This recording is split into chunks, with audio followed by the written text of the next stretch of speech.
We're going to now be moving on to the next session, which is a keynote, a short and sharp keynote with Reggio Francis. I hope, Reggio, I've pronounced that properly. National Sales Head at Z Entertainment Enterprises Limited. So let me just see whether you are there. I'm sure you'll be joining very soon.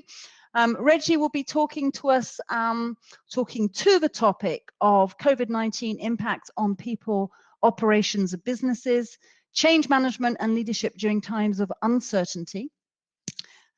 Reggio is passionate about many things, but what I have here in terms of my notes is it's around helping people and organizations develop the skills and mindset needed to not only survive, but thrive in the fast-paced digital and agile future. Don't we know it? He loves just breaking down the complex into practical, actionable insights. And last but not least, what is he passionate about? Here he is, Reggio, when he is not busy working.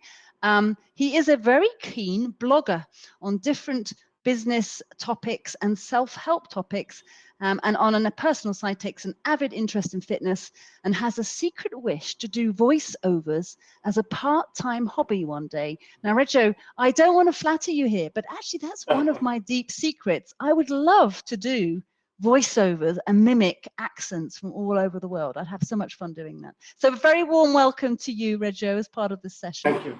Thank you. Thank you. And the floor is yours, so go for it. Okay, fine. So let me just start off. Is the slide visible? Yeah, I don't know whether you want to, are you sharing any slides, Reggio, or are you just speaking? No, I'm sharing a slide. Is it visible? It's not showing yet, so okay, give me a minute. Take your time.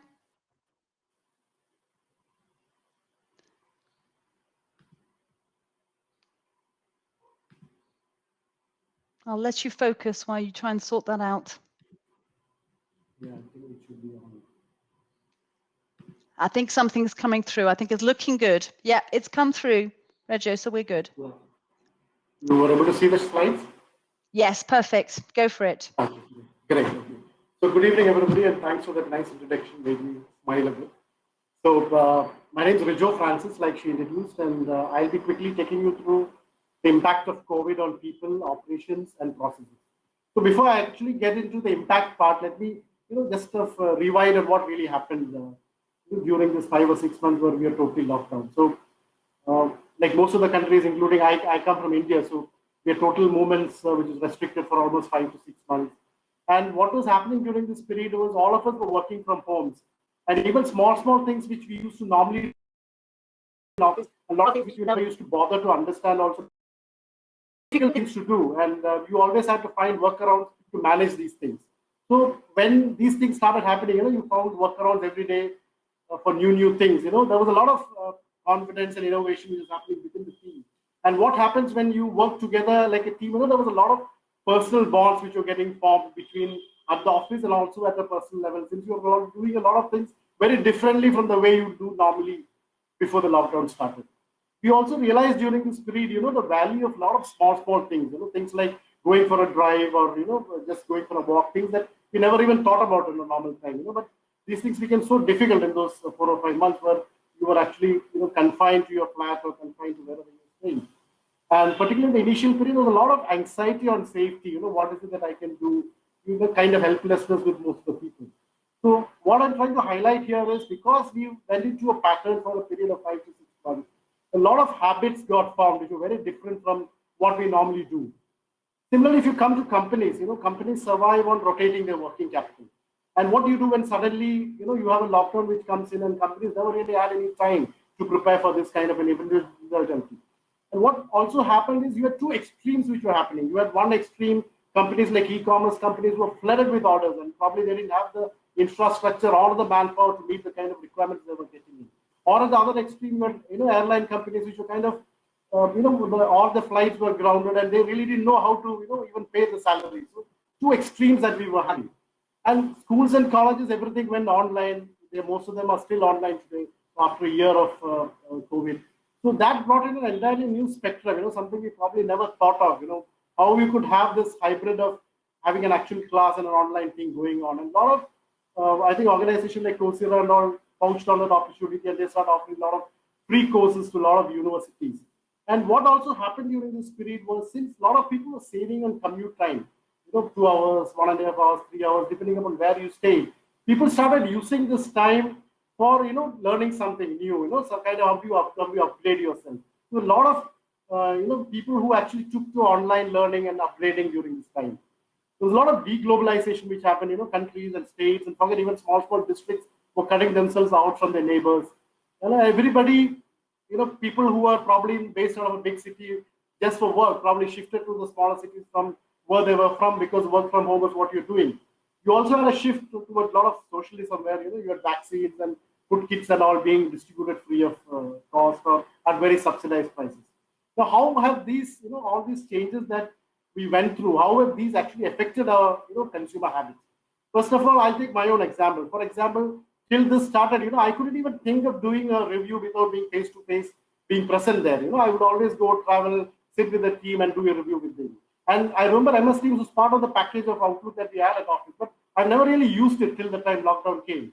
But today, I'm so comfortable. We do so many things on MS Teams. So tomorrow, once everything has come back to normal, if I have to travel somewhere or for a review, I would definitely think about it twice before I really travel, unless there is some personal reason that it's done.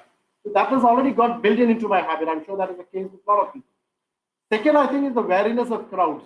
People have become very wary to get into big crowds, and in some of the local trains in India, all are just flooded. So people have become very wary to get into that kind of crowd, even now once this comes back to normal. Second, I think, is the cleaning and hygiene that has got built in, keep washing, keep sanitizing, a new normal that has come in. And I think the biggest change has been in the last 2 points, what I'm covering is in e-commerce. What is happening in e-commerce was earlier it was related to the bigger cities. So like I said, because of work from home, people went from the bigger cities to the smaller Tier 2, Tier 3, and Tier 4 cities. And once they started ordering from these e-commerce sites, the people around them saw these things happening. They also started trying adapting to it. And that is how this has become a huge boom during this last 1 year. Telemedicine is, I think, one thing which really picked up here, because doctors were not willing to really meet patients in person, and patients didn't have any other option. So even normal people who would normally not get into telemedicine kind of platform have shifted into it, and doctors are able to today reach out to a much bigger and a wider audience because of this. Like I said earlier, everybody wants to get into an online portal now. So what people have also shifted to kind of medium to reach out to the consumer. And during this period, this is when digital payments really picked up in our country. What probably would have normally taken us 5 or 6 years to reach, we've done in probably.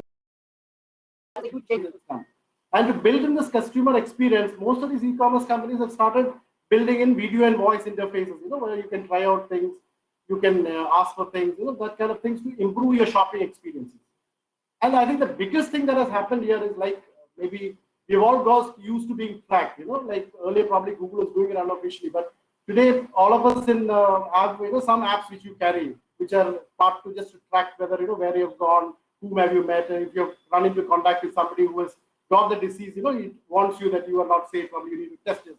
So here we have something known as the Arogya app, which all of us have it. So virtually you're getting tracked where you're moving, whom you're meeting with, and things like that. So it's kind of become a part of our daily routine. How has this evolved the purchase part of the consumer? A lot of people suffering salary cuts and job losses and all that. People started looking at value for every purchase that we're doing. Do I need to buy this? Is it really offering any value to me? And do I need to go for an established brand or a smaller brand? Do I need to get something which is more personalized? So each decision for purchase was looked at more in detail than what would have been scenario. So what I feel this is leading to is, today if you see, or let's say what we operate mainly is in something what we call as a pipeline model. In a pipeline model, what happens? You have something which is fed in as a raw material, and there is some value addition being done on that raw material, and you have an output which comes in. So based on the kind of output, there is a premium which is charged by the organization. That is a profit for the organization. In the present scenario, how do we make it more efficient? We try to build in economics of scale. So as you build in more economics of scale, what happens is the price per product drops. So you always have the freedom to drop the price of your product, which ensures more people come and buy your product, which ensures you build in higher economies of scale, and that is how it keeps on building up. So in the present system, it is more about how do you ensure that you keep your competition out. You build those walls around yourself, and how do you build in those efficiencies in the process to ensure that your cost per unit is a much higher level. But what is happening today is, we are getting into more and more into platform kind of business model. In the platform kind of business model, traditionally, if you look at, probably you have malls which were linking consumers to merchants, or newspapers which linked, advertisers to consumers and things like that. But what has been happening is, like, let's say 25 years back when internet came in, internet reduced the cost that is involved for creating demand. It opened an opportunity to a very huge audience at a very minimal cost compared to what it was before. What is happening with the platform model is, now let us say you get into an Amazon website and search for something. I search for a particular kind of shirt that I need. Now, if I don't like it, Amazon immediately picks up a data on what I searched and immediately tries to find a vendor who supplies that. And once the vendor is on board, when I come next time, I get that product. So what is happening is a cycle which is happening. As more people come in, you have more data about what he needs. Based on the data, you create the right vendors onto the platform. And when more vendors are there, you have more options, which leads to more people coming in. So ideally, what is happening is, the cost of supply becomes, like I said, in internet, the cost of creating that, reaching out and creating the demand was brought down. In the platform, what is happening is the cost of supply is being brought down substantially. Just to explain that with a small example, let's say Uber is there across the world. Now, if that gets into a new city, it really does not have any cost of infrastructure, because it is using somebody else's cars, and just using its basic infrastructure is already in place. So the cost of supply for adding a new city becomes almost nothing. So that is how this platform model keeps going. And the best example, which probably comes to my mind, which is probably known to everybody, is with the iPhone. And iPhone is something we talk about, something which came out and revolutionized the way we handle phones and smartphones and all that. But if you really ask me what is the key differentiator other than the touch screen and things like that, it was the iStore which had. And what is an iStore? An iStore is just a platform which had a lot of facilities built in. External people would keep on coming and add features into it, or add apps onto it. So what we're basically trying to do in the platform is, you have a crowd which is there, which you have access to. You're trying to convert this crowd into a community and keep this community always engaged. So you find an iPhone coming with a new model, there's such a big rush, because the community continuously engaged by iPhone. They're saying this model is coming in, so people are so keen to get that new product into their buy that new product.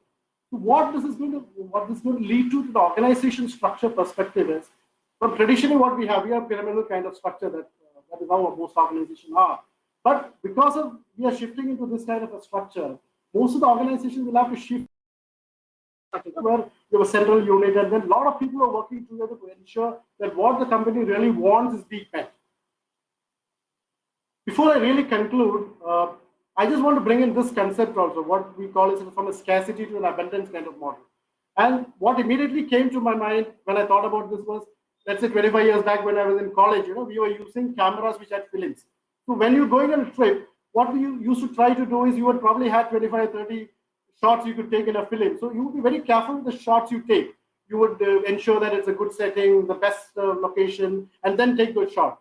And whatever the shots that were taken, they would be preserved in a very fine way. For example, I still remember my dad and mom were married more than 50 years ago.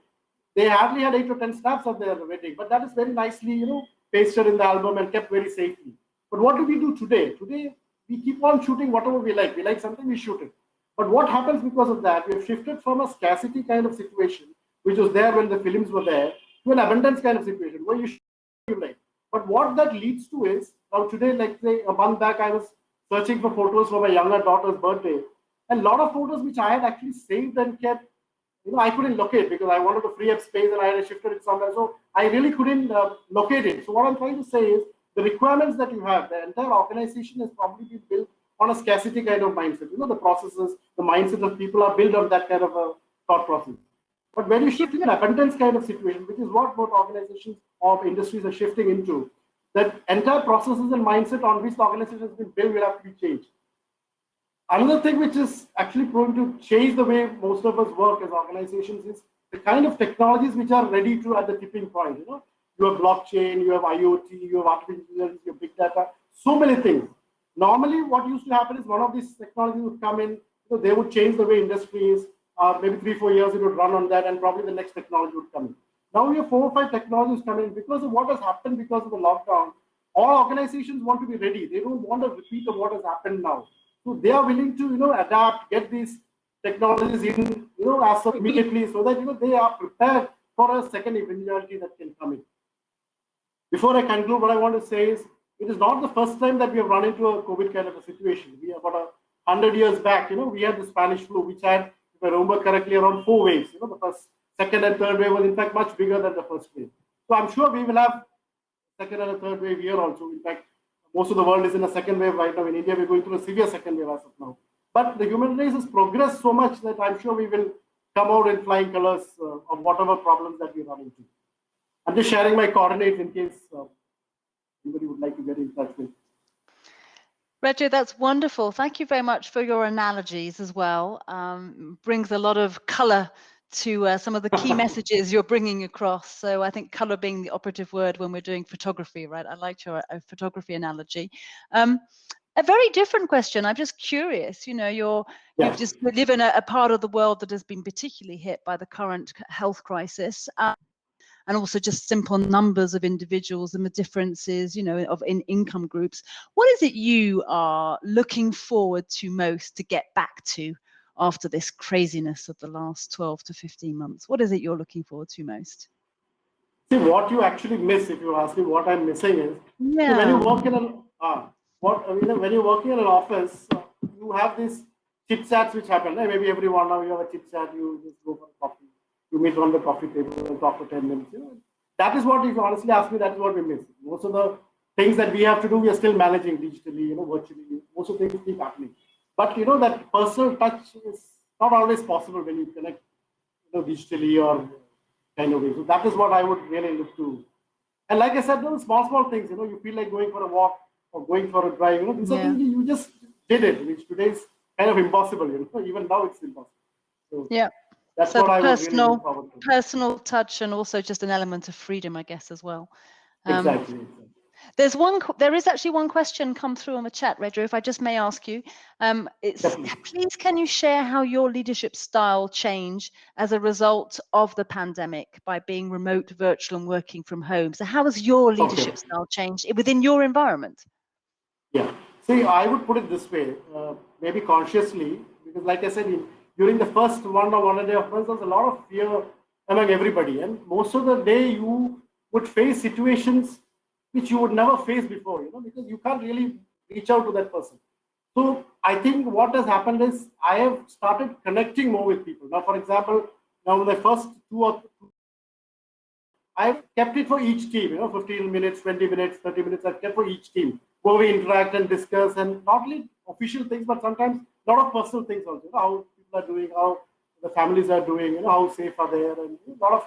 So I think it has brought in a lot of personal, like while you're not physically present to connect, that the kind of connect you bring in. Every day I'm spending at least 5-10 minutes with each person. That has grown drastically because of it. Earlier, probably, when you travel to their location, which would be probably once a month or once in 45 days, you would meet with them person and chit chat, or you would connect on phone for some time, once in a week or once in 10 days. So I think because I think as a leader, you need to ensure that people feel comfortable, and it's not only about office stuff. You also need to connect with your team. So I think that is what has changed for me at a personal level. The amount of time you spend to make people comfortable, take care of those small challenges which are coming every day, that has substantially gone. I hope I was able to answer the question. Yes, you did wonderfully. Thank you very much,